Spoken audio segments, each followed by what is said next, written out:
orang-orang kafir Mekah ni, mereka tak percaya akan kebangkitan hari kemudian setelah mati ini.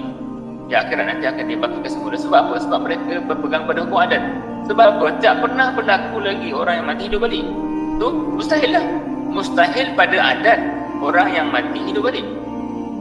Mustahil pada adat orang yang dah mati hidup balik.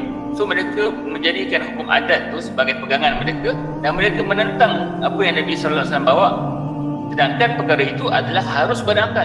Mereka dah beritahu dalam surah Yasin, awalam yarul insanu anna khalaqnahu min nutfatin fa idza huwa khasimun mubin. Tidakkah mereka itu melihat bahawasanya kami ciptakan dia daripada nutfah, tiba-tiba mereka itu menjadi musuh yang nyata. Wa daraba lana masalan wa nasiya khalqahu, dan mereka membuat permisalan dan mereka melupakan kejadian. Qala, mereka berkata, man yuhyil idhama wa yuramim, siapa yang boleh menghidupkan tulang-tulang sedangkan tulang-tulang itu dah reput? Mereka tak percaya ada kehidupan selepas mati. Allah kata apa? Qul, katakan olehmu wahai Muhammad, yuhyiha alladhi ansha'aha awwala marratin wa huwa bikulli khalqin alim. Allah kata apa?